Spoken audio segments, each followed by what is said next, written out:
आदरणीय दर्शक तथा श्रोतावृन्द नमस्कार। कोरोना भाइरसको संक्रमण बढ्न थालेपछि भौतिक दूरी कायम गर्दै घरैबाट सञ्चालित यो विशेष कार्यक्रम tough talk from home tough talk तपाईसँगमा म दिलभूषण पाठक तपाईँ लगायत मेरा सबै दर्शक तथा श्रोतालाई स्वागत गर्दछु। 2074 सालको चुनावमा कम्युनिस्ट पार्टीहरूको वाम गठबन्धनलाई जनताले करिब 2/3 मत दिएर पठाए। दुर्भाग्य त्यही मतको बलमा यो सरकार बनेको दिनदेखि करिब 2.5 वर्षको यो अवधिमा दलभित्रको लुच्छाचुडी, पदीय आकांक्षा र शक्ति सङ्घर्ष बाहेक केही देखिएन। सङ्घर्ष अहिले यस्तो बिन्दुमा आइपुगेको छ कि नेकपा अब सग्लो रह्यो भने पो आश्चर्य मान्नुपर्ने स्थिति छ। यसअघि मौखिक आरोपमा उत्रिने नेताहरू अहिले लिखित दस्तावेज नै पेश गरेर एक अर्कासँग खनिएका छन् र यो स्थिति विगतमा कम्युनिस्ट पार्टीहरू फुटेका बेला देखिने दृश्यहरूसँग ठ्याक्कै मेल खान्छ।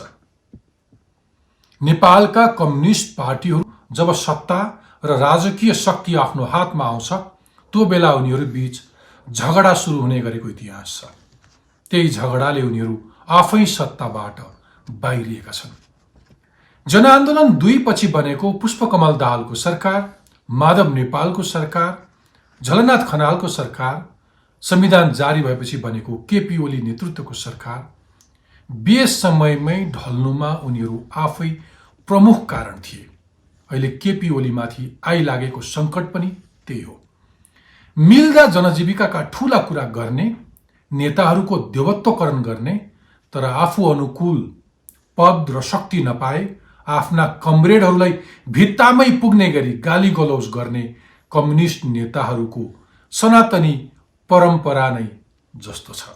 कम्युनिस्ट पार्टीका संस्थापक पुष्पलाललाई गद्दार भन्नेदेखि अहिले केपी ओली र दाहालले एक अर्कालाई जाली, फटाहा, महाजाली जस्ता आरोप लगाउनु त्यही सनातनी परम्पराका केही उदाहरणहरू हुन्। झापा आन्दोलन, माओवादीको सशस्त्र युद्ध हुँदै संसदीय लोकतान्त्रिक परिपाटीलाई अङ्गाले पनि नेकपा र यसका नेताको चरित्र निरङ्कुश र अलोकतान्त्रिक छ। विदेशी शक्तिले चलखेल गरे भन्ने उनीहरूको सधैँको आरोप नै हो।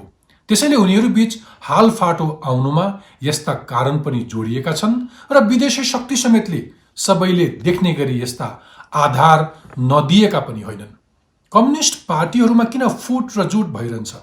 शासन सत्तामा पुगेपछि कम्युनिस्ट नेताहरूले किन जनता बिर्सन्छन् र आफ्नै स्वार्थ सर्वोपरि ठान्छन्?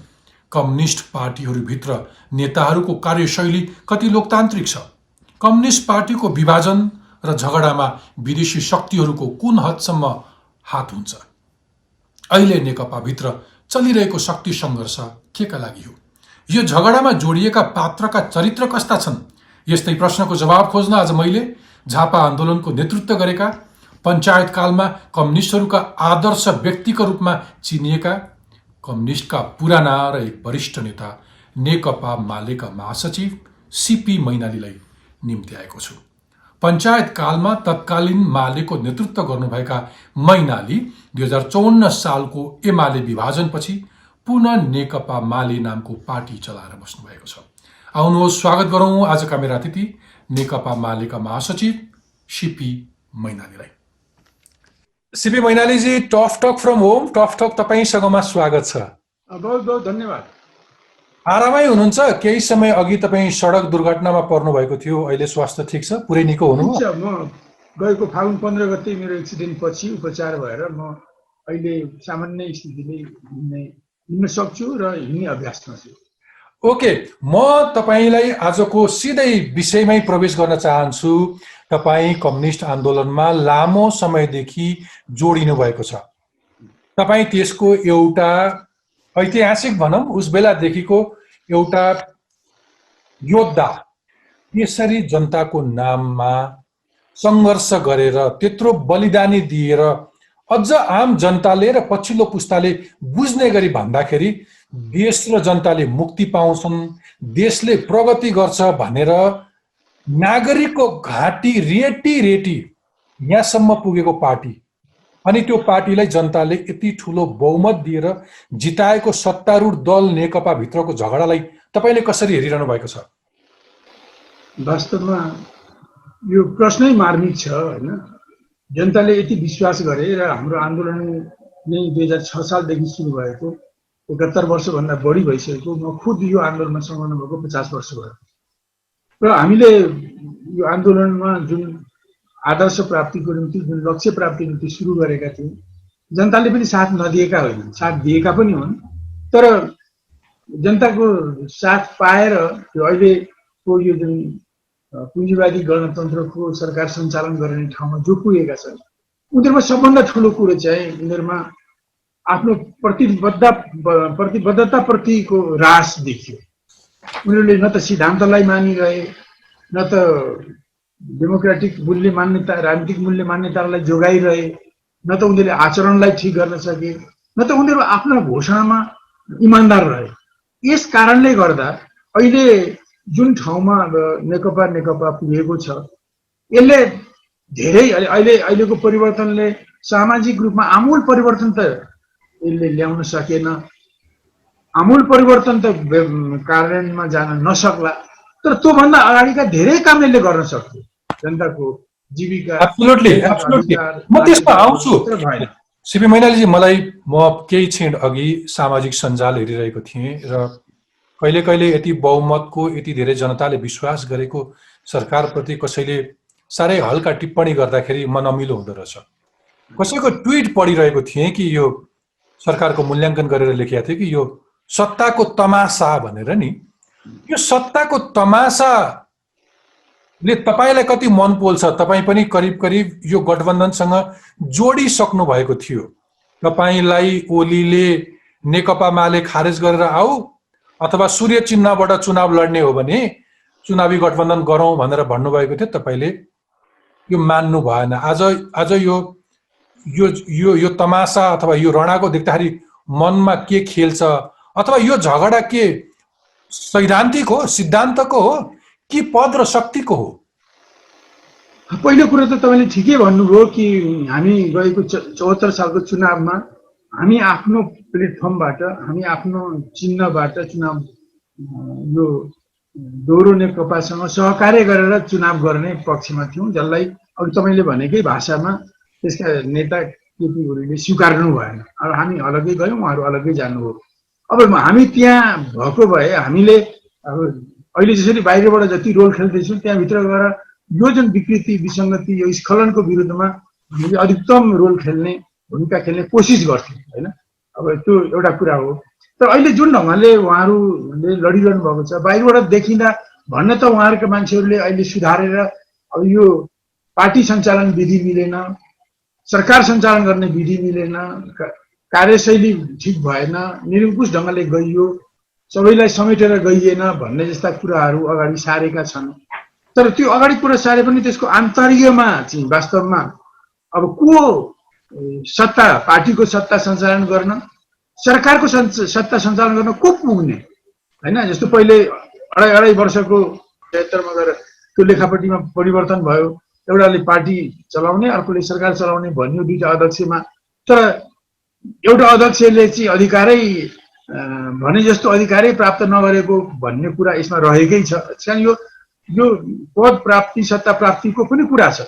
अब यति मात्रै पनि नभएर यसको पछाडि धेरै अरू बाह्य शक्तिका बाह्य कुराहरू पनि मिसिएका छन्। र अहिलेको यो जुन द्वन्द्व छ, यो द्वन्द्व केही समय अगाडि त खुलेर बाह्य शक्तिहरू भित्रकै असन्तुष्टि विरोधी सङ्घर्ष एउटा छ पार्टीभित्र, र पार्टी बाहिरबाट र त्यसमा पनि देश बाहिरैबाट पनि जसले यो सरकारलाई रुचाउँदैन थियो उनीहरूको पनि विरोध आएको थियो। पछि प्रधानमन्त्रीले त्यसलाई एउटा बाहिरको बोलीमा पार्टीका नेताको लोली मिलेर मलाई विस्थापित गर्न खोज्दैछन् भनेपछि त्यो अप्ठ्यारो भएर बाहिरको पनि ब्याक भयो, भित्रकाहरू पनि बाहिरको चर्कन रोकिपछि, भनौँ न स्रोत सुकेपछि, मूल सुकेपछि धारो सुके जस्तै भयो। अब अहिले फेरि के हो भने अहिले बाहिरकोले पनि तरिका बदले जस्तो छ। अहिले फेरि तपाईँले धारो सुके जस्तो भन्नुभयो, तर अहिले फेरि बाढी आएको छ। अनि अहिले म अर्को दोस्रो चरणको म भन्दै थिएँ। अहिले यसो छ, अहिले जस्तो त्यो सुकेर भदौ 26 गतेको एउटा एग्रिमेन्टमा पुगे एउटा पार्टीभित्रका नेताहरू विपक्षीहरू अब त झगडा नगरी केही दिन चल्ला, कमसेकम अब यो चैतमा उहाँहरूको एकताको महाधिवेशन गर्ने कुरा छ, त्यहाँसम्म चाहिँ जाला कि भनेको त्यहाँ यो भनौँ न असोजै काटेन, कार्तिकदेखि सुरु नै भइहाल्यो होइन। यस बिचमा के भयो भने अब फेरि पनि बाह्य शक्तिको उपस्थिति देखियो, एउटा बडो चर्चित र आलोचित र एक किसिमले निन्दित क्षेत्रबाट एउटा पात्र आए जसले प्रधानमन्त्रीसँग 3 घण्टा जति बसे र केही 15, 20, 25, 30 मिनट उनीहरूको 1-to-1 कुरा भयो। अनि पछि त्यसको केही समय दसैँको बेलामा दुईटा अध्यक्षको बिचमा बोलचालै बन्द भयो। त्यस बेला सबै सामाजिक सञ्जालले लेखे कि अर्का अध्यक्ष, पार्टीको कार्यकारी अध्यक्ष भनिने अर्कोले आफ्ना 2 छोरीहरूलाई दिल्लीमा पठाए र जुन मुखिया यहाँ आएका थिए ती भारतीय ती मुखियाका ती संस्थाको प्रमुख थिए, तिनका मान्छेसँग भेटेर आए। त्यसपछि उहाँहरूको फेरि बातचित भयो र यो भएपछि दुईटै पक्षबाट म के देखिरहेको छु भने यद्यपि बाहिरीय पक्ष अहिले खुलेको देखिँदैन, तर आएर के पम्प भरेर गए त्यो अहिले खुलेको छैन। तर यहाँ आएर ती भारतीय एजेन्सीको मुखिया फर्केर कुरा गरेर फर्केर गएपछि प्रधानमन्त्रीको विरोध पनि कडा भयो र उतापट्टि 10-12 दिन नबोले पनि छोरीहरूले त्यहाँ विदेश दर्शन गरेर यहाँ सन्देश लिएर आइसकेपछि त्यतापट्टिको पनि बोली एकदम कडा भएको छ अहिले। त्यस कारण अहिले कस्तो छ लडाइँ भने एकदम रणामा परेका दुईटा थुम्बाहरू, भेडाका लिडरहरू थुम्बाहरू जुधे जस्तो छ। तिनीहरू सिङ नभाँचिन्जेल जुत्छन् कि एउटा चाहिँ डिलबाट लडेर तल झरेपछि मात्रै त्यो थुम्बाको लडाइँ रोकिने हो कि जस्तो भएको छ। त्यही कारण यहाँ पनि उनीहरूको उपस्थिति छ। हिजो पनि थियो, हिजो बेग्लै ढङ्गले, अहिले बेग्लै ढङ्गले बाहिरियाहरूको पनि उपस्थिति छ। र जबसम्म यो बाहिरियाहरूको उपस्थिति र उनीहरूको भनौँ न अभिष्ट, उनीहरूका सल्लाहबाट यी दुईटा थुमाहरू, दुईटा लिडरहरू मुक्त हुँदैनन्, आपसमा मन खोलाखोल गरेर आफ्नो घोषणापत्र, पार्टीले बोकेको आदर्श र जनताले चाहेको आकांक्षा मुताबिक उनीहरू काम गर्दैनन् भने यो समस्या हल गर्न मुस्किल पर्छ। मलाई यो विषयमा अरू खोतल्न मन छ, तर क्रमैसँग आउँछु। कम्युनिस्ट आन्दोलनमा पटक पटक फुट आएको इतिहास छ। तपाईँ आफै पनि त्यो फुटमा पर्नुभएको एकजना शिकार हो। तर मैले तपाईँलाई जोड्न खोजेँ कहाँ भने एमाले र माओवादीको एकताले यो आन्दोलन अब करिब करिब जुटेको हो कि भन्ने थियो पहिलेको फुटबाट। तपाईलाई के लाग्छ, एमाले र माओवादीको एकीकरण आफै कति नक्कली थियो अथवा कति सक्कली थियो? त्यो भनौँ न अधिकांश त नक्कली नै थियो। मैले अहिलेको कुरा गरेँ, त्यस बेला 2074 सालको असोजतिर उहाँहरूको चुनावी गठबन्धन भयो। उहाँहरूको गठबन्धनलाई जोड्ने कुनै राजनीतिको सिमेन्ट थिएन। त्यहाँ स्वार्थको बालुवाको हिलो थियो, र उहाँहरू स्वार्थले जोडिनु भयो कि जस्तो दुईटा 2 नम्बर र 3 नम्बरको पार्टी मिलेर 1 नम्बरको पार्टीलाई पछार्ने स्वार्थले उहाँहरू जुट्नुभयो। र उहाँहरूको बिचको नेपालको तत्कालीन एउटा पोलिटिकल समस्या भनेको संविधान संशोधनको थियो, जसलाई माओवादी केन्द्र र नेपाली काङ्ग्रेसले मिलेर अगाडि संसदमा प्रस्तुत गरेका थिए। एमाले त्यसको विरोधमा रहेकोले त्यो संशोधन प्रस्ताव असफल भयो। यद्यपि हामीहरूले नेकपा माले पनि त्यो संविधानलाई उचित ठानेका थिएन। त्यो त्यतापट्टि लामो नजाउँ भन्नुको माने के भने त्यो इमिडिएट पोलिटिक्समा त्यो संविधानको संशोधनका अन्तर्वस्तुहरू अत्यन्त महत्त्वपूर्ण कुरा थिए। ती कुराहरूमा पनि उहाँहरूको मतभिन्नता हल नगरिकन ती मतभिन्नतालाई सिरानी मुनि लुकाएर उहाँहरूको त्यो गठबन्धन भएको। त्यसकारण त्यो बिल्कुल प्राविधिक, स्वार्थ प्रेरित, लाभ प्रेरित त्यो गठबन्धन थियो र त्यसलाई जोड्ने चाहिँ भनौँ तात्कालिक राजनीति थिएन अथवा सिमेन्ट, तात्कालिक राजनीतिको सिमेन्ट थिएन। के थियो भन्दाखेरि अघि मैले भने बालुवाको हिलो मात्रै थियो। पछि 75 सालको जेठ 3 गते उहाँहरूले पार्टी नै एकीकरण गर्नुभयो र त्यो पार्टी एकीकरण गर्दा ब्याकग्राउन्डमा धेरै आलोच्य कुराहरू, एमाले लिएको सिद्धान्त जनताको बहुदलीय जनवाद भन्ने कुरा, उसले लिएको 21औं शताब्दीको जनवाद भन्ने कुरादेखि लिएर उहाँहरूका रणनीतिहरू, उहाँहरूका सङ्घर्षका नीतिमा आनका तान फरक थियो। अथवा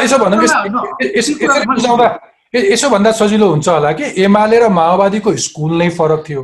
उनीहरू डिफ्रेन्ट स्कुलिङबाट आए र दुवै पक्ष सिद्धान्तमा पर्याप्त छलफल नगरिकन चुनावमा बहुमत ल्याउनका लागि मात्र मिले र अहिले झगडा वा फुट स्थिति आउनुको कारण पनि त्यही नै हो। तपाईँ त्यही पहिलेको त्यो र पछिल्लोकोमा भने त्यो तपाईँको कुरामा म जोडेर भन्छु कि उहाँले ती पर्याप्त भिन्नतामाथि पर्याप्त छलफल गरेर न्यूनतम गतिलो पार्टी चलाउने सिद्धान्त सहमति गरेर उनीहरूले 75 सालको जेठ 3 गते एकीकरण गरेनन् होइन।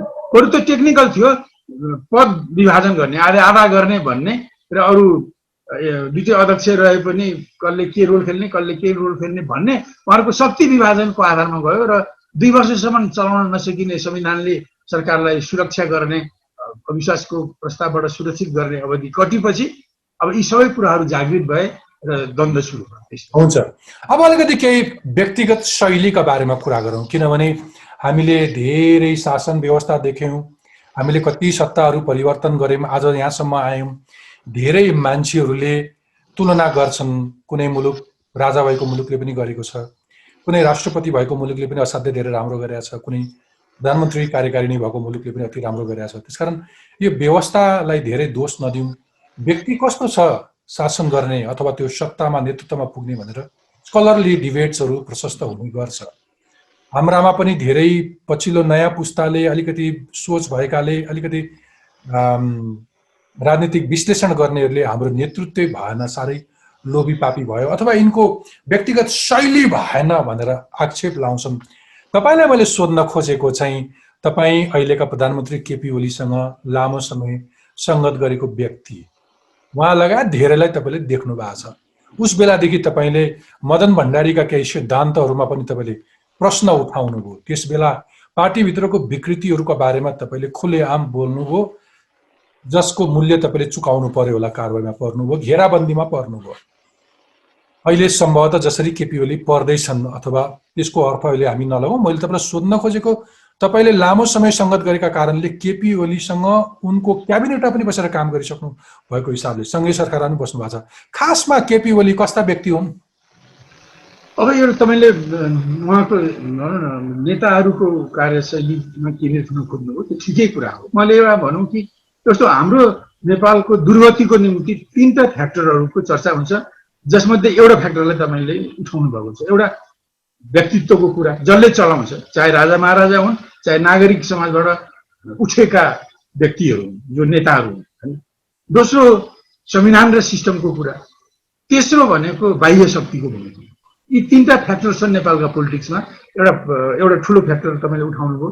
अब एउटा कुरा के मैले यति भनौँ सीमित भएर त्यसैमा सीमित भएर भन्ने हो भने अब वर्तमान प्रधानमन्त्रीले जुन अवसर पाउनुभयो नि होइन, 2टा स्ट्रिमबाट आएको पार्टी मिले उहाँलाई प्रधानमन्त्री बनाए, ल ठिक छ, उहाँले 2-2.5 वर्ष बाँध्नुभयो, पछि 76 सालको मुंसिर 4 गते आएर पुरा 5 वर्ष प्रधानमन्त्री एकजनाले, अर्कोले कार्यकारी पार्टीको अध्यक्ष हुने गर्नुभयो। कमसेकम त्यसमा अडेर होइन आफ्नो लेभलका हो, उहाँभन्दा पहिले प्रधानमन्त्री भएका मान्छेहरू छन् नि, प्रचण्डै पनि उहाँभन्दा अगाडि प्रधानमन्त्री हुनुभयो। अब अरू माधव नेपाल हुनुभयो, जगन्नाथ खनाल हुनुभयो। यस्ता भनौँ न सिनियर सहकर्मी र अरू धेरै आफ्नो लेभलका सहकर्मीहरूको लाई सम्मान गर्दै इज्जत गर्दै उहाँहरूसँग बसेर जतिसुकै सानोतिना मत भिन्नता भए पनि स्वार्थमा टसल भए पनि त्यसलाई संयोजन गर्दै उहाँले जान सक्नै पर्थ्यो र सकिन्थ्यो।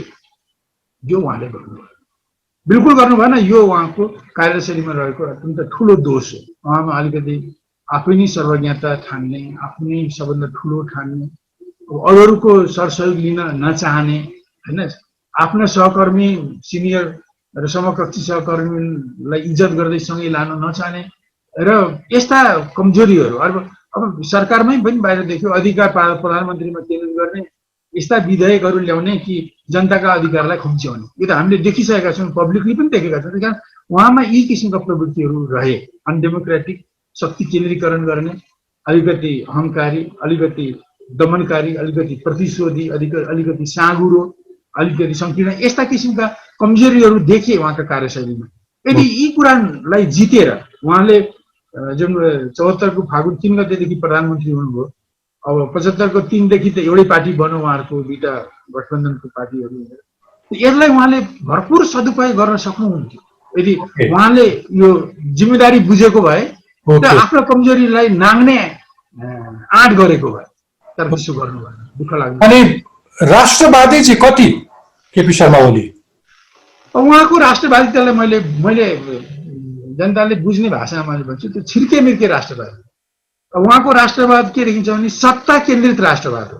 जस्तो भनौँ महाकाली सन्धि धेरै हिसाबले राष्ट्रघाती थियो, त्यसलाई उहाँ माधव नेपाल अगाडि बढेर पार्टीको त्यत्रो घनघोर विरोध हुँदाहुँदै पनि अब यसो करबल छल गरेर एउटा भोटद्वारा बहुमतद्वारा ल्याएर अब त्यस बेलाको सरकार काङ्ग्रेस र राप्रपाको थियो, त्यो सरकारलाई सपोर्ट गर्दै 2/3 पास गराउने ठाउँमा जानुभयो। त्यो पनि विदेशीलाई रिझाउने गलत कुरा थियो। किन भन्दा त्यसो गर्दाखेरि के कुरा भने त्यो मुलुक जसले त्यो सन्धि गरेर आफूलाई लाभान्वित भएको ठान्थ्यो, त्यसले भोलि हरेक ठाउँमा चुनावमा सहयोग गर्ने, सरकारमा पुग्न सहयोग गर्ने लगायतका विभिन्न स्वार्थी कुरालाई अगाडि सारेर त्यहाँ पुग्नुभयो। पछि अब ठिक छ, एउटा स्थिति आयो, भनौँ संविधान जारी भएपछि 72 असोजपछि नाकाबन्दीको विरोधमा हामी सबै थियौँ, त्यसमा उहाँ उभिनुभयो। किन त्यसो गरेर नि अब उहाँको पनि प्रेस्टिज बढ्ने, अब राष्ट्रमा एउटा लोकप्रियता पनि बढ्ने, त्यसमा आउनुभयो। अब माथि पुगिसकेपछि, अब दोस्रो पटक सरकारमा पुगिसकेपछि उहाँले सत्तालाई नै प्राथमिकता दिँदै हाम्रो असंलग्न र तटस्थ परराष्ट्र नीतिमा आँच पुग्ने कयौँ काम गर्नुभयो र उहाँले उठाइरहेका कयौँ कदमहरूलाई उहाँले कतिपयलाई कार्यान्वयन गर्नु भएन, कतिपयमा उहाँले कम्प्रोमाइज गर्नुभयो होइन। त्यसकारण उहाँको राष्ट्रवाद उहाँको सत्तामा पुग्ने इच्छा केन्द्रित छ। त्यही कारण इच्छा केन्द्रित भएको हुनाले मलाई टाइममा यो छिर्के मिर्के भनौँ न, छेपाराको रङ फेरि जस्तो फेरिरहने किसिमको प्रवृत्ति रहेको राष्ट्रवाद छ उहाँको। मैले तपाईँलाई तपाईँकै आफ्नो पुरानो अनुभवसँग जोडेँ भने जस्तो अहिले तपाईँ अलिकति फरक कित्तामा हुनुहुन्छ। केपी ओलीलाई सबैले घेराबन्दीमा पारेको, तपाईँले उहाँको छिर्के बिर्के राष्ट्रवाद भने पनि संविधान जारी गर्दाका बखत उहाँले देखाउनु भएको एक किसिमको राष्ट्रिय भावना अथवा म कोहीसँग झुक्दिन भन्ने पक्षको आम जनताले त्यसलाई भ्यालिडेट गरे। त्यो उहाँको पोजिसनलाई सबैले एन्डोर्स गरेर त्यो गठबन्धनलाई अत्याधिक बहुमतले जिताएको हो। यसमा सम्भवतः तपाईँले नकार्नुहुन्न, कसैले नकार्दैनन्। र पछिल्लो समय फेरि उहाँका उठ बस, उहाँको कार्यशैलीहरू हेर्दै गएपछि सम्भवतः तपाईँले छिर्के मिर्के राष्ट्रवाद भनेर भन्नुभयो। तर अहिले जसरी ओलीलाई घेराबन्दीमा पारिएको छ, तपाईँले आफ्नो अतीत फर्किनु हो भने तपाईँ पनि कहिले कहिले त्यसरी घेराबन्दीमा पर्नु भएको छ पार्टीका साथीहरूका बीचमा। इमान्दार हुँदाहुँदै पनि कति परिस्थितिमा तपाईँले नैतिकता ठानेर राजीनामा दिनुभयो, त्यो राजीनामा तपाईँका साथीहरूले च्यातेर तपाईँलाई कारवाही गरेका घटनाहरू पनि छन्। तपाईँले अघि भने जस्तै अथवा तपाईँहरू आफूले एकअर्कालाई भने जस्तै जाली फटा महाजालीहरू त त्यही छन् भनेर तपाईँहरूले स्वीकार्नुहुन्छ। ओलीलाई त्यस्तै महाजालमा पारिएको, घेराबन्दीमा पारिएको स्थिति होइन अहिले? यत्रो म्यान्डेट लिएर, यत्रो बहुमत लिएर प्रधानमन्त्री चलाउन गएको मान्छेलाई किन किचकिच गर्नु पर्यो सबैले? एउटा कुरा के भने ठिकै हो, अब तपाईँले जे भन्नुभयो होइन, जस्तो केपी ओलीले संविधान ल्याउने कुरामा बेलामा जुन अडान लिनुभयो, नाकाबन्दीको जुन अडान लिनुभयो, आई एप्रिसिएट इट। म आफै पनि त्यो सरकारमा थिएँ, केपी ओलीले त्यो नाकाबन्दीको विरोधमा पहिलोचोटि सरकार बनाएर हामी सबै त्यसमा संलग्न थियौँ। हामी सबैको जोडबलले उहाँले पनि त्यो बाटोमा लिनुभयो, त्यो ठिकै छ। पछि चीनसँग पनि व्यापार पार्वणको सम्झौता गरियो, ऐतिहासिक नै हो, त्यसलाई म सबैलाई एप्रिसिएट नै गर्छु। तर के भने जब उहाँले ठिक ढङ्गले कदम नचाल्ने र पछि चाहिँ अनावश्यक ढङ्गले, अनुचित ढङ्गले आफ्नो सत्ताको निम्ति ढुक्ने, गठबन्धन गर्ने काम एमसिसीको केसमा भन्नुहोस् या भारतसँगकै दिनमा अलिकति लामो म जान चाहन्न, जुन देखाउनु भयो त्यसले गर्दा छिर्के मिर्के राष्ट्रवाद बन्न पुग्नुभयो। खैर, म अर्को कुरा तपाईँले अहिले जुन आउनुभयो हो, त्यस बेला पनि अहिले त के छ भने यो सञ्चारको विकासले गर्दा हामीहरू धेरै कुराहरू देशका मात्रै नभएर विश्वभरिकै, छिमेकका पनि विश्वभरिकै पनि कुराहरू हामी बुझ्न सक्छौँ। र अहिले जुन ढङ्गले भनौँ एकीकरणदेखि नेपाललाई औपनिवेशीकरण गर्ने एउटा अप्ठ्यारो र पूर्वाग्रही एउटा छिमेकी छ, अब त्यो छिमेकीको विरोधमा समयमा लड्ने पनि र समयमा झुक्ने पनि जुन कामहरू भइरहेका छन् होइन। अब त्यसले गर्दा अब त्यो हाम्रो कालमा जो खास गरिकन जन्मसङ्ग्रहको काल मैले भन्ने हो भने 36 साल उसको चुनाव 37 सालको वैशाखदेखि लिएर 39 सालको कार्तिकसम्म अब म पनि पार्टीभित्र त्यसबेला अब अहिले आएर म छर्लङ्ग हुन्छु कि एउटा 3टा यस्ता कुराहरू मैले गरेछु जो हाम्रो अप्ठ्यारो र भनौँ न पूर्वाग्रही हाम्रो छिमेकीलाई मन पर्दैन थियो। जस्तो जनमत सङ्ग्रहमा भाग लिएर जनमत सङ्ग्रहको मतदानद्वारा पञ्चायतलाई हटाउने कुरा त्यसलाई मन पर्दैन थियो। मैले जनमत सङ्ग्रहबाट पञ्चायतलाई हटाउने नीति लिएँ, पछि पार्टीले त्यसलाई बहिष्कारमा लग्यो। पछि जनमत सङ्ग्रहको प्रतिफल जुन आयो त्यसलाई हामीले शक्तिको दुरुपयोग र धाँधलीले सुधारिएको पञ्चायत जित्यो भनेर हामीले त्यसलाई स्वीकारेनौँ, आन्दोलन गर्ने कुरा लग्यौँ। तर त्यसपछि पञ्चायतको विरुद्धमा लडेर बहुदलीय प्रजातन्त्रको निम्ति काम गरौँ, वाममोर्चा बनाऊ, काङ्ग्रेससँग सहकार्य गरौँ भन्नेलाई परस्त भनौँ होइन। मैले शान्ति क्षेत्रको प्रस्तावलाई पुरा विरोध नगरौँ, यसको केही पक्ष राम्रा छन् त्यसको विरोध नगरौँ, जे राष्ट्रियतालाई हित गर्ने पक्षको विरोध नगरौँ, दमनकारी पक्षको विरोध गरौँ भन्ने। ठिक छ होइन, मैले यदि 3टा कुरा विरोध गरेपछि अब मलाई के लाग्छ भने बाह्य शक्तिको नजरमा तत्कालीन नेकपा एमाले तीनै कुराको पक्षपाती शिविर मैनाली पनि पर्यो र पार्टीभित्रका कतिपय संकीर्ण अलिकति उग्र वामपन्थी अलिकति भनौँ न पूर्वाग्रही पक्षहरूलाई साथ समर्थन दिँदै मलाई त्यो ठाउँमा पुर्यायो कि जब म ठिक छ म अल्पमतमा परेपछि मैले राजीनामा दिएँ र त्यो राजीनामालाई अस्वीकार गरेर त्यो पक्षले मलाई दलले मलाई त्यसलाई च्यातेर मलाई पार्टी महासचिवबाट र पोलिट ब्युरोबाट हटाउने काम गर्यो। त्यो पनि एउटा घेराबन्दीकै कुरा रहेछ भन्नेहरू त्यसबेला बुझ्न सकिएको थिएन, अहिले बुझ्यो। अहिले जस्तो मलाई के लाग्छ भने त्यसबेला मैले ती 3टा कुरामा म भिन्न मत, छिमेकीलाई मन नपर्ने र कतिपय हाम्रो पार्टीभित्रका साथीहरूलाई मन नपर्ने कुरा मैले नीतिगत त लिएँ, केही सानातिना कुराहरूमा अब सबै कुरामा अल्पमत पर्दै गएपछि केही चिडचिडार त भयो होला, त्यसका केही कमजोरी त भयो होला। तर अहिले पछिल्लो बेलामा केपी ओलीले जुन अवसर पाउनुभयो र केपी ओलीले जुन ढङ्गले आफ्नो पार्टीभित्रका अरू असन्तुष्ट साथीहरूलाई आफ्ना साथीहरूलाई विरोधमा लैजाने जतिपय गतिविधि उहाँले गर्नुभयो त्यस्तो मबाट पटक्क भएको थिएन र पनि म त्यस्तोमा परेँ भने अहिले केपी ओलीलाई चाहिँ आफैले पनि यति धेरै गल्ती गर्नुभयो जसले गर्दा साथीहरू पनि विरोधमा उठे, बाह्य शक्ति त विरोधमा छैन। माधव कुमार नेपाल कस्ता नेता हुन्? 32 सालमा कोअर्डिनेसन केन्द्र बन्यो र पछि मलाई हटाइन्जेलसम्म 2039 सालको कार्तिक 22 गतेसम्म उहाँ सेकेन्ड म्यान हुनुहुन्थ्यो। After me was the leader होइन। मैले के देखेँ भने पार्टीले गरेका निर्णयलाई कार्यान्वयन गर्न बडो सक्रियतापूर्वक लाग्ने मानिस हुन् र लामो समयसम्म त्यसरी गरेकोले हुनाले होला पछि कतिपय अवसरमा उहाँको नीतिमा पनि कतिपय कम्प्रोमाइजिङ स्वभाव देख्छु म होइन। कम्प्रोमाइज सैद्धान्तिक रूपमा पनि कम्प्रोमाइज गरिदिने, राष्ट्रियताका सवालमा पनि कम्प्रोमाइज गरिदिने, अनि अरू विभिन्न कुराहरूमा उहाँको त्यो कम्प्रोमाइजिङ स्वभाव अरूहरूमा पनि जान्छ। मैले योभन्दा बढी इलाबोरेट नगरौँ, सिद्धान्तमा पनि जान्छ, पोलिटिक्समा पनि जान्छ, नीतिमा पनि गएका छन्। झलनाथ खनालजी उहाँ सिद्धान्त बहादुर हुने तर त्यसको कार्यान्वयन पक्षमा त्यति गम्भीर नहुने, उहाँ पनि शक्तिलाई केन्द्रित गरेर नीतिमा ढलफल गर्ने उहाँको भनौँ न एउटा प्रसिद्ध नीति छ त्यो। ओके, उहाँका ती कमजोरी हुन्। अब यस्ता 2-3टा कुराहरू हटाए उहाँ पनि बडो खाइलाग्दो मान्छे हो। ओके, अब अहिले नेकपामा यो सिङ्गो बखेडा अथवा धेरैले सरकार पक्षहरूले साह्रै धेरै आरोप लगाइरहेका नेकपाका अर्का अध्यक्ष पुष्पकमल दाहाल प्रचण्डलाई पनि तपाईँले ढिलो चाँडो नजिकबाट चिन्ने अवसर पाउनु भएको छ। उहाँ कस्ता नेता हुनुहुन्छ? उहाँ पनि अलिक बढी सेन्टिमेन्टल मान्छे, अलिकति अस्थिरता छ। त्यो अस्थिरता हुनुको कारण के छ भने उहाँको दुई नाउमा खुट्टा राख्ने गर्नुहुन्छ, एउटा विदेशको सल्लाह, एउटा देशको वस्तुस्थिति। अब कहिले देशको कुरा आउँदा यतापट्टि, उताको कुरा हाबी हुँदा उतापट्टि हुनाले नै उहाँको अस्थिरता भएको म देख्छु। र उहाँहरूले सेन्टिमेन्टल्ली नै 52 सालदेखि सशस्त्र सङ्घर्ष गरेर जनगणतन्त्र ल्याउने कार्यनीति अगाडि सार्नुभयो। जुन कार्यनीतिलाई कार्यान्वयन 10 वर्ष गरेपछि गर्दा पनि त्यसको परिणाम हेर्ने भने त्यो गलत थियो भनेर प्रमाणित गर्छ, किनभने त्यो जनगणतन्त्र पनि कायम भएन। उहाँहरूले त्यो जनगणतन्त्र कायम हुन नसक्ने कारण चाहिँ वस्तुगत हो होइन।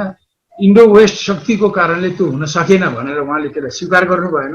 त्यसले गर्दा उहाँले त बुझ्नुभयो, उहाँ र बाबुरामले होइन, वस्तुगत कारणले नि जनगणतन्त्र लागू भएन भनेर। तर पार्टीले मूल्याङ्कन त्यसरी गरेन र दोष चाहिँ अब प्रचण्डमाथि रह्यो। अब त्यसले गर्दा के हो भने यदि प्रचण्डहरूले खुट्टो नकमाएको भएदेखि तत्काल जनगणतन्त्र आउँथ्यो भन्ने अरू साथीहरू छन् अहिले, उहाँहरू त्यो लाइनमा छन्। त्यसले गर्दा पार्टी चिरा भयो। दोस्रो, आन्दोलन लक्ष्य ठुलो लिनुभयो, बलिदान पनि धेरै भयो। 17,000 भन्दा 2 मान्छे मरे, अरबौं रुपियाँ खर्ती भयो। अब लाखौँ मान्छेले दुःख पाए।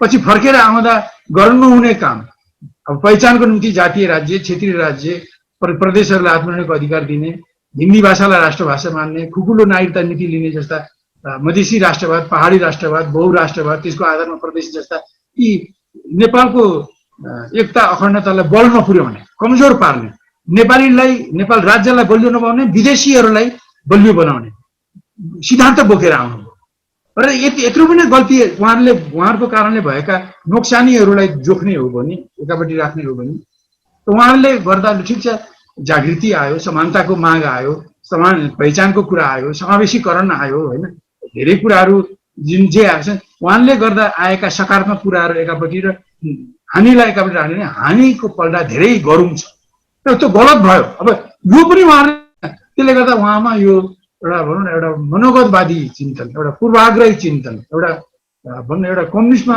हुँदै नहुनु पर्ने अवगुण होइन। गल्ती हुन्छन्, काम गर्ने मान्छेले नै गल्ती गर्छ, नगर्नेले गल्ती गर्दैन। काममा गल्ती भयो जस्तो हामीले पनि त गल्ती गरेका थियौँ नि। झापामा हामीले विद्रोह गर्दा तत्कालै कम्युनिस्ट गणतन्त्र ल्याउने कार्यान्वयन लक्ष्य राख्नु हाम्रो पनि कमजोरी थियो। यद्यपि हामी स्ट्रगल गऱ्यौँ पञ्चायतको विरुद्धमा। 36 सालदेखि हामीले कार्यनीति बदल्यौँ। अहिले सालमा हामीहरूले भने मान्छेले गल्ती गर्न सक्छ, तर उसले व्यवहारबाट जब गल्ती भएर प्रमाणित हुन्छ त्यसलाई परिवर्तन गर्न सक्नुपर्छ, सुधार्न सक्नुपर्छ, आफ्नो आलोचित हुन्छ। यो गुण नभएको मैले पाएँ उहाँमा। अघि मैले भनेका कुराहरू प्लस यो। पर्टिकुलरली वर्तमान राजनीतिलाई नि जोडेर समीक्षा गर्न खोज्यो भने चाहिँ अहिले दाहालले भनेका अथवा अहिले उहाँले ओलीमाथि लगाएका आरोपहरू कति सैद्धान्तिक छन् र कति पदीय आकांक्षामुखी छन्। अनि एउटा कुरा के हो भने, अब मैले उहाँहरूको दृष्टिकोण, सिद्धान्त, उहाँहरूको नेपालको परिवर्तनको एउटा स्ट्राटेजिक सोच हुन्छ नि, त्यो अब अहिलेको तत्कालीन स्टेप जसलाई कार्यनीति भन्छ त्यो, त्यसमै दुईटा अध्यक्षहरूको बिचमा तान फरक भएकोले अब उहाँले आफ्नो कोणबाट केपी ओलीका दोषहरू देख्नुहुन्छ, केपी ओलीले आफ्ना कोणबाट ती दोषहरू होइन भन्नुहुन्छ। यो दृष्टिकोणगत र सिद्धान्तगत रणनीतिगत कुरा पनि उहाँहरूका नेरेटिभ्सहरूमा छन्। दुईटैको नेरेटिभ छन्, आफ्ना आफ्ना दृष्टिकोण छन्।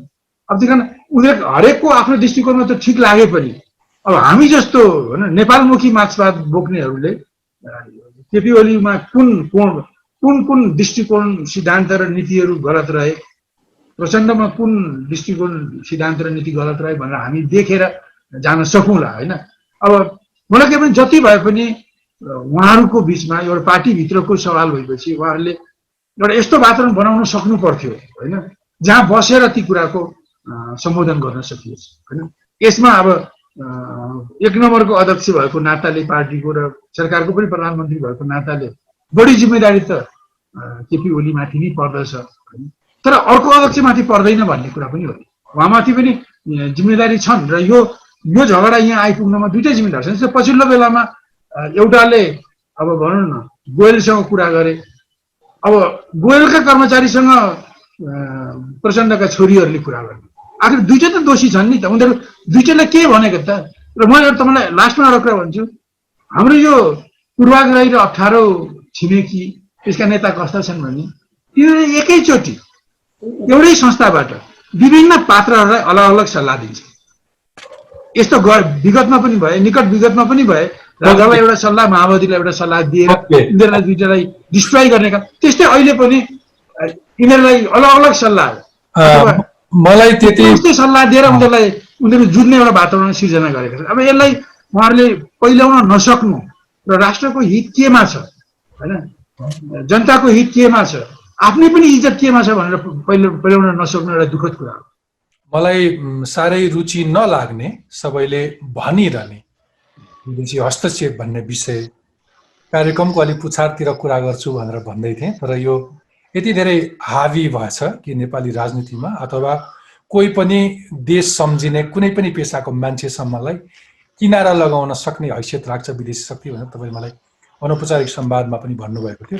त्यो विषयमा तपाईँले अघि पनि सुरु गर्नुभयो, अब फेरि बिचमा आइसकेपछि म पुछारतिर रहिरहन मैले तपाईँलाई सोधिहालेँ। तपाईँले अघि पनि इङ्गित गर्नुभयो कि विदेशी शक्तिले अथवा विदेशी चलखेलले अरू पार्टी छोडिदिनुहोस्, नेपालमा आजसम्म कम्युनिस्ट पार्टीभित्र पनि र त्यसको आन्तरिक राजनीतिलाई प्रभाव पार्ने हैसियत राख्छ, त्यतिसम्म चलखेल गर्छ, जतिसुकै राष्ट्रवादी जतिसुकै मै हो भन्ने कम्युनिस्ट नेताहरूलाई पनि विदेशी चलखेलले प्रभाव पार्यो भनेर भन्नुभयो तपाईँले। यो नमिठो यथार्थमा फेरि कम्युनिस्टहरू आफूलाई सबैभन्दा बढी राष्ट्रवादी हौँ पनि भनेर भन्छन्। अनि फेरि कुनै एउटा भारतीय नेता, तपाईँले अघि कसैको थर भन्नुभयो गोयल, अथवा त्यहाँका कर्मचारीहरू आउने बित्तिकै उनीहरूले चलखेल गरिहाल्न सक्ने कस्तो खालको आदर्श रहेछ हाम्रो छिन विचलित भइहाल्ने। यो चाहिँ कम्युनिस्ट पार्टीको मात्रै रोग हो, तपाईँले चिनेका कम्युनिस्ट पार्टीका नेताहरूको मात्रै समस्या हो कि समग्र नेपाली राजनीतिमा यो समस्या हो? मेरो अब्जर्भेसन के छ भने म लगभग 50 वर्ष म वाम आन्दोलनमा छु, म निरन्तर छु। मैले ठिक छ आन्दोलनले मेरो रहेको आन्दोलनले देश सञ्चालन गर्ने ठाउँमा पुगोस् भन्ने आकांक्षा भए पनि मेरो कुनै व्यक्तिगत ख्वाइस हैन, कुनै पद ओगटेर ठुलो हुँ भन्ने कहिले पनि रहेन। एउटा देशमा एउटा देशभक्तिपूर्ण वामपन्थी कम्युनिस्ट आन्दोलन अगाडि बढोस्, त्यसका सिद्धान्त नीतिहरू तय गर्नपट्टि लागू भन्नेपट्टि नै रह्यो। तर यति भए पनि मैले के देखेको छु एसपी साहब भने नेपालको अविकास र विकास नहुनु, नेपालमा अस्थिरता हुनु र नेपालमा नेताहरू, राम्रा नेताहरू चाहे राजा हुन् मारिनु, मदन भण्डारी मारिनु, या कतिपय नेताहरू किनारा पुर्याइ लगाइनु, जस्तो कतिपयलाई चाहिँ पत्रु बनाइनु, यो काम भएको संविधानलाई पनि भनौँ न र सिस्टमलाई पनि आफ्नो स्वार्थमा दुरुपयोग गरेर त्यसलाई पनि झन् हित विपरीत बनाउने काममा हाम्रो दक्षिणको यो पूर्वाग्रही र अप्ठ्यारो छिमेकीको ठुलो रोल छ, त्यसका नेताहरूको ठुलो रोल छ।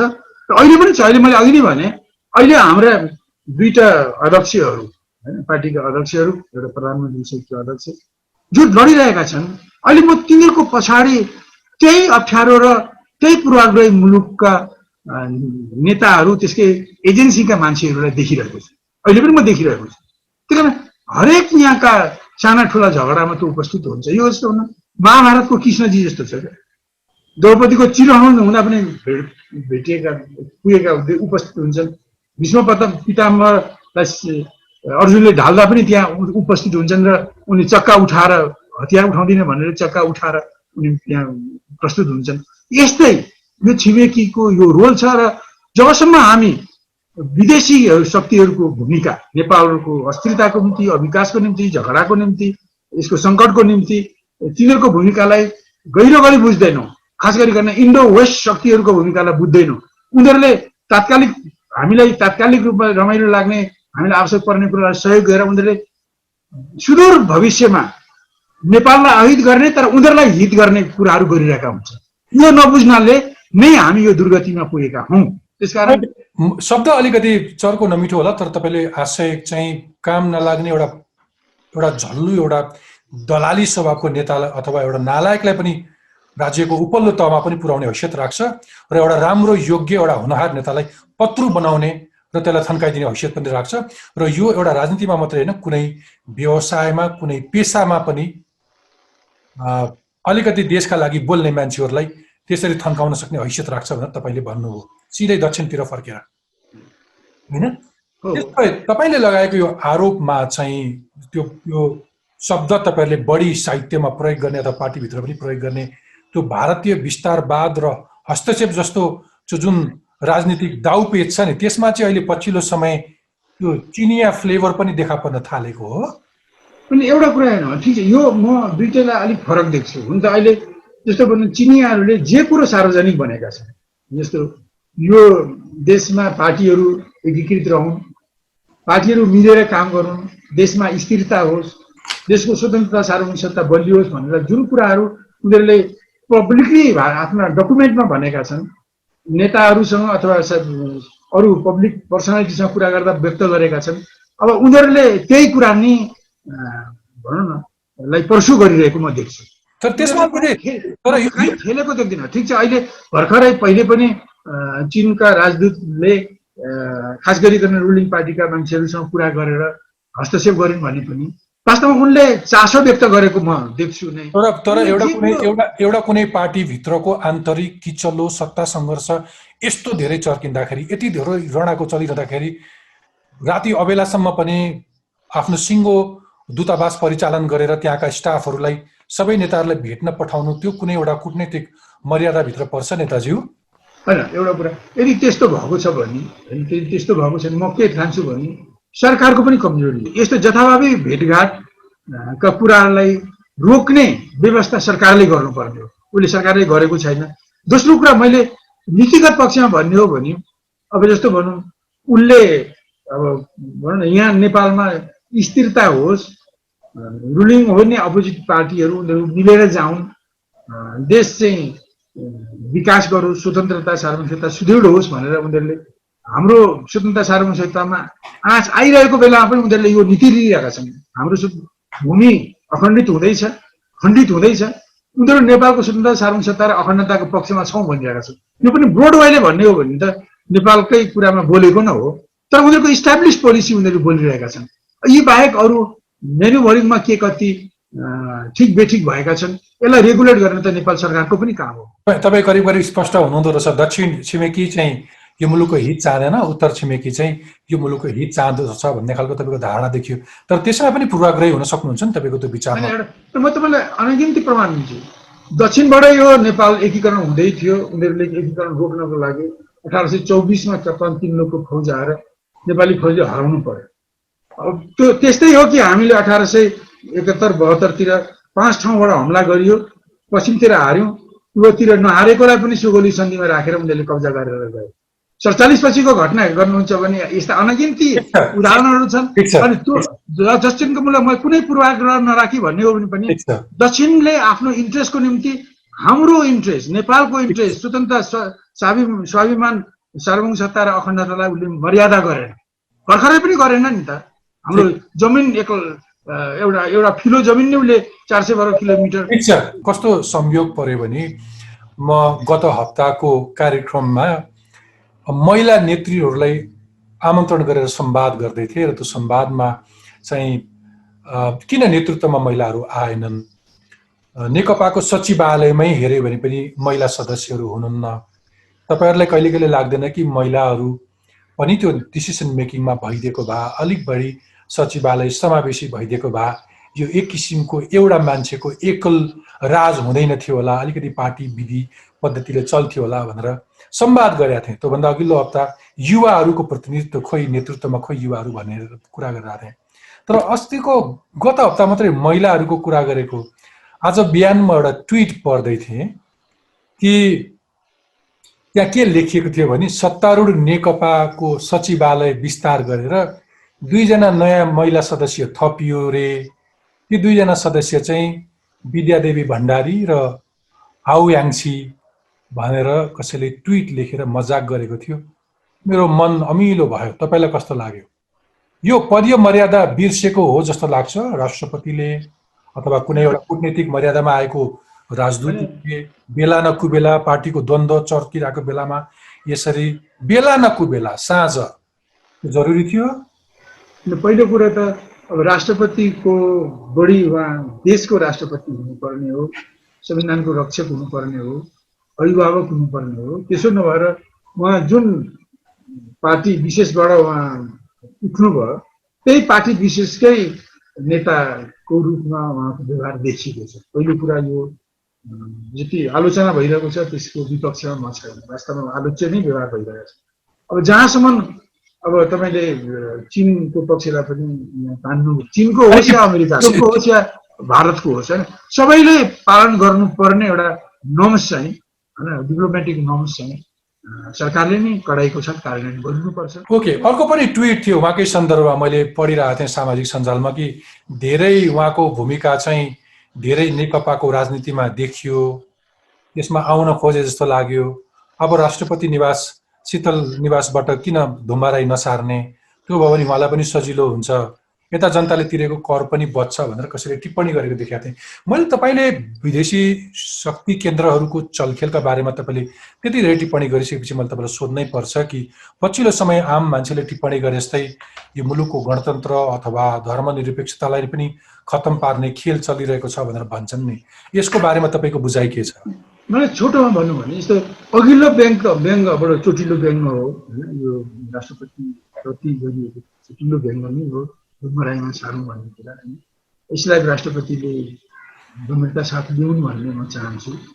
अब दोस्रो जहाँ कुरा भन्नुहुन्छ अहिले वास्तव भनौँ, अब यो सरकारको एउटा कमजोरी के हो भने उसले जुन घोषणा पत्र ल्यायो त्यस अनुसार काम नगरेर उसले देशको राजनीति, देशको अर्थतन्त्र, देशको सामाजिक स्थितिमा एउटा नयाँ बाटो होइन, एउटा नयाँ कोर्स लिएर अगाडि बढ्ला कि भनेको त्यसरी गएन र देशका समस्याहरू चाहिँ एउटा सङ्कटमा तर्फ बढ्दै गएका छन्। र अहिले संविधानका पनि कयौँ पक्षहरू जस्तो पहिचान दिएन त्यसको होइन, धर्मनिरपेक्षताको होइन, अब त्यो धर्मनिरपेक्षताको विरोध गर्ने क्रममा हिन्दू राष्ट्र बनाउनु पर्छ भन्ने अर्को गलत एक्सट्रिमको कुरा उठिरहेको छ।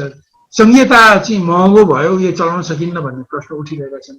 निर्वाचन प्रणालीको बारेमा कुरो उठिरहेको छ, किनभने यो लोकतन्त्र धनतन्त्रमा परिणत भयो। एउटा वडाध्यक्ष जित्न लाखौँ खर्च पर्ने स्थिति आएपछि अब यहाँ राजनीतिक कर्मीले अथवा स्वयंसेवी मान्छेले जित्ने होइन, अब यहाँ त धन्ना सेठहरूले, व्यापारीहरूले, कन्ट्र्याक्टरहरूले, कर्पोरेटहरूले र बाह्य शक्तिहरूले, तस्करहरूले नि चुनाव जित्ने जस्तो स्थिति आयो। यसलाई चेन्ज गर्ने कुरा उठाएको छ। त्यो स्वाभाविक रूपले संविधानका कयौँ पक्षहरूमा परिवर्तनको बोध त मैले पनि गरेको छु, अरूले मात्रै होइन, जनताले पनि गरेको छ।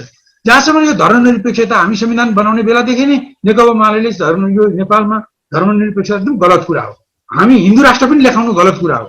हिन्दू राष्ट्रको कुराले द्वन्द्व बनाउँछ। धर्मनिरपेक्षताको लागू गर्दा अहिले विश्वमा सबभन्दा धेरै धर्म परिवर्तन, त्यो पनि नेपालका विभिन्न धर्मबाट क्रिस्चियन धर्म परिवर्तन हुने कुरा सबभन्दा हाई रेटमा छ होइन। त्यही कारण यो यस्ता गलत कुराहरूको आलोचना भइरहेको छ र त्यसप्रति राज्य सञ्चालन गर्ने पोलिटिकल नेताहरूको ध्यान जानै पर्छ। त्यही कारण केही संविधानका केही प्रश्नहरू आलोच्य हुनु कुनै नयाँ कुरा होइन। अघि मैले जे उल्लेख गरेँ म दोहोऱ्याउँदिनँ, ती सबै कुरामा हामी छौँ। हामी धर्मनिरपेक्षता हटोस् भन्ने चाहन्छौँ, त्यसको निम्ति आन्दोलनै गर्न चाहन्छौँ। हामी हिन्दू राष्ट्र नहोस् भनेर पनि आन्दोलन गरिरहेका छौँ। हामी भन्छौँ कि नेपालको राज्य धर्म सहिष्णु मात्रै होस्, त्यो निरपेक्ष अथवा सापेक्ष होइन, एकदम स्पष्ट। यस्ता अरू धेरै कुरामा व्याख्या गर्न अहिले समय छैन। तर अहिले के भने स्थिति यस्तो आएको छ कि संविधानका पनि कयौँ विषयहरूमा प्रश्न उठेका छन्, सिस्टममा पनि कयौँ कुराहरूमा प्रश्न उठिसकेका छन्, सरकारले गरेका समस्याहरू सङ्कटमा परिणत भएका छन् र देशमा अभूतपूर्व रूपले विदेशी हस्तक्षेप भएको छ। यसलाई निकास दिनको निम्ति अब यहाँ अहिले देशका सबै खाले देशभक्तहरू, चाहे कम्युनिस्टका हुन्, चाहे वामपन्थीका हुन्, चाहे प्रजातन्त्रवादीका हुन्, चाहे राष्ट्रवादीका हुन्, देशभक्तहरू एक ठाउँमा उभिएर यी सारा देशका जुन ज्वलन्त राष्ट्रिय समस्याहरू छन् त्यसको नेपाललाई, नेपाली जनतालाई बलियो बनाउने समाधान, जसलाई चाहिँ देशमुखी समाधान भनौँ, त्यस्तो एजेन्डामा चारै खाले देशभक्तहरू एक ठाउँमा उभिनुपर्छ। त्यसले मात्रै त्यस्तो किसिमले त्यो गठबन्धन जुन एजेन्डामा जो गठबन्धन भन्छ त्यो गठबन्धनलाई लागू गर्ने शक्तिले मात्रै देशभित्रका द्वन्द्व र सङ्कटलाई सम्बोधन गर्न सक्छ, बाहिरको हस्तक्षेपलाई त्यसले सम्बोधन गर्न सक्छ। त्यस कारण यो अहिलेको आवश्यकता हो। ओके, यति धेरै देशले नागरिकको तहबाट मूल्य चुकाएर हुर्काएको एउटा पार्टीहरू नेपालका कम्युनिस्ट पार्टीहरू, अघि मैले प्रारम्भमा पहिलो प्रश्नमा सोधेका थिएँ कि जनताको बलिदान यति परेको छ कि तपाईँ संलग्न भएको त्यतिखेरको नेकपा अथवा प्रचण्डजीहरूले नेतृत्व गरेको नेकपा माओवादी सबले जनताको घाँटी रेटेर यहाँसम्मको यात्रा तय गरेको छ। जनताको बलिदान त्यहाँसम्म छ। यति ठुलो बहुमत दिएर पठाएको सरकारले आफ्नो कार्यकाल पुरा नगरोस्, यो गठबन्धन फुटोस् भनेर सम्भवतः कुनै पनि एउटा नागरिकले चाहँदैन। तर फेरि तपाईँले अघि भन्नुभयो कि यी पार्टीहरूलाई असफल बनाउन विदेशी शक्तिहरू लागेका छन्। तपाईँले भन्नुभयो त्यसको दोष केपी स्वभाव हो, अथवा तपाईँले भन्नुभयो प्रचण्डको स्वभाव, माधव कुमार नेपालको स्वभाव अथवा झलनाथजीको स्वभाव, यी सबैका स्वभावहरू पनि जोडिन्छन्। यो सरकारको अथवा यो नेकपाको भविष्य कसरी आकलन गर्नुहुन्छ? अहिले यदि कार्यकर्ताहरूको जनताको दबावले गर्दा दुई नेताहरू जो फाइट टु फिनिस गर्ने ठाउँमा उठेका छन् होइन, वार्की पार गर्छु भनेर उठेका छन्। यो सम्झौतामा गएर उहाँहरूले वार्ताद्वारा समस्या समाधान गर्दै गयो भने र अरू कुराहरू त लडिरहँला होइन। अब यो फुट्छ भने योभन्दा गतिलो संसदीय सरकार बन्दैन। यो फुट्यो भने योभन्दा गतिलो बन्दैन, योभन्दा झन् निर्गतिलो, नेपाललाई झन् कमजोर बनाउने सरकार बन्छ होइन। त्यसकारण यसलाई एभोइड गर्न सके यी नेताहरूले भने होइन, अब बाटो नयाँ आउला। अनि अर्को खड्को चाहिँ यो दलको जुन चैतमा महाधिवेशन हुन जाँदैछ त्यो अर्को योभन्दा पनि ठुलो खड्को हो होइन। त्यसमा सिद्धान्त पनि जोडिन्छ, राजनीति पनि जोडिन्छ खुलेर, अब साङ्गठनिक स्वार्थका मामला पनि जोडिन्छन्। त्यो खड्को चाहिँ साह्रै मुस्किल खड्को छ। तर यो खड्को चाहिँ त्योभन्दा अलिक कमजोर भएकोले यो खड्को पार गरेर यी खड्को प्रसार ओलीहरू अगाडि गयो भने अब अर्को चैतसम्म चाहिँ टिक्लान्। त्यसपछिको लागि म यसै भन्न सक्दिनँ। हुन्छ यो क्रिटिकल टाइममा तपाईँको महत्त्वपूर्ण समय र विचारका लागि म धेरै धेरै धन्यवाद दिन चाहन्छु। यस्तो बेलामा तपाईँले हाम्रा कुराहरू नेकपा मालेका कुराहरू मेरा कुराहरू राख्ने मौका दिनुभयो, धेरै धेरै धन्यवाद छ। Top programme. दर्शकवृन्द, कार्यक्रमको अन्त्यमा तपाईँको प्रश्न। नमस्कार, म विश्व शर्मा गोराइदाङ लुम्बिनी प्रदेशबाट र मेरो प्रश्न रहेको छ माननीय प्रदेश मुख्यमन्त्री शङ्कर पोखरेलज्यूका लागि। हाम्रो लुम्बिनी प्रदेशबाट कति युवाहरू विदेश हिँड्न बाध्य छन्, तर ती युवाहरूलाई रोजगार दिन किन नसकेको होला? के युवाहरू बिना देश समृद्ध हुन सक्छ त? नमस्कार, मेरो नाम दिव्या श्रेष्ठ, टेकु बागमती प्रदेशबाट। मेरो प्रश्न माननीय मन्त्रीज्यूलाई। परीक्षा हुने कुरा निश्चित भइसकेको छ। यो अवस्थामा कोही विद्यार्थी कोरोना सङ्क्रमित हुन सक्छ। यस्तो अवस्थामा चाहिँ उसले परीक्षा दिन सम्भव रहला अथवा यसको के विकल्प हुन सक्छ? मनिष चलाचार्य, मध्यपुर ठिमी नगरपालिका, बागमती प्रदेशबाट। र मेरो प्रश्न शिक्षा, विज्ञान र प्रविधि मन्त्री माननीय गिरिजामणि पोखरेलज्यूलाई। हाम्रो सरकारले वैकल्पिक रूपमा शिक्षा आदान प्रदान होस् भनेर अनलाइनदेखि लिएर रेडियोदेखि लिएर टिभी मार्फत अनलाइन एजुकेसन आदान प्रदान गर्न खोजिरहेको छ। तर हाम्रो देशको 77 जिल्लामा कतिपय ठाउँमा अनलाइनदेखि लिएर रेडियोदेखि लिएर टिभीको पहुँच छैन। त्यसकारणले गर्दा हाम्रो सरकारले हरेक विद्यार्थीमा उचित शिक्षा पुगोस्, सम्मान शिक्षा पुगोस् भनेर हाम्रो शिक्षा मन्त्री तथा हाम्रो सरकारले कुन रूपले हेरेको छ त? अबदेखि टफ टकमा तपाईँ आफै पनि प्रश्न राख्न सक्नुहुनेछ। सरकारमा बस्ने हुन् वा प्रशासन चलाउने, सार्वजनिक ओहदामा बस्ने हुन् वा समाजका जिम्मेवार व्यक्ति, तपाईँ जसलाई पनि प्रश्न गर्न सक्नुहुन्छ। उत्तर नआउन पनि सक्छ, तर प्रश्नको प्रभाव अनेक किसिमले परिरहेकै हुन्छ।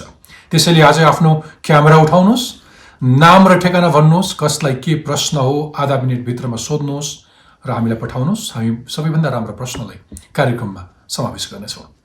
हवस् त, अर्को हप्ता यसरी नै भेटौँला। कार्यक्रमका बारेमा टकटकको युट्युब पेजमा आफ्नो प्रतिक्रिया लेख्न नभुल्नुहोला। स्वस्थ रहनुहोस्, सुरक्षित रहनुहोस्। आजलाई बिदा दिनुहोस्। नमस्ते, शुभरात्रि।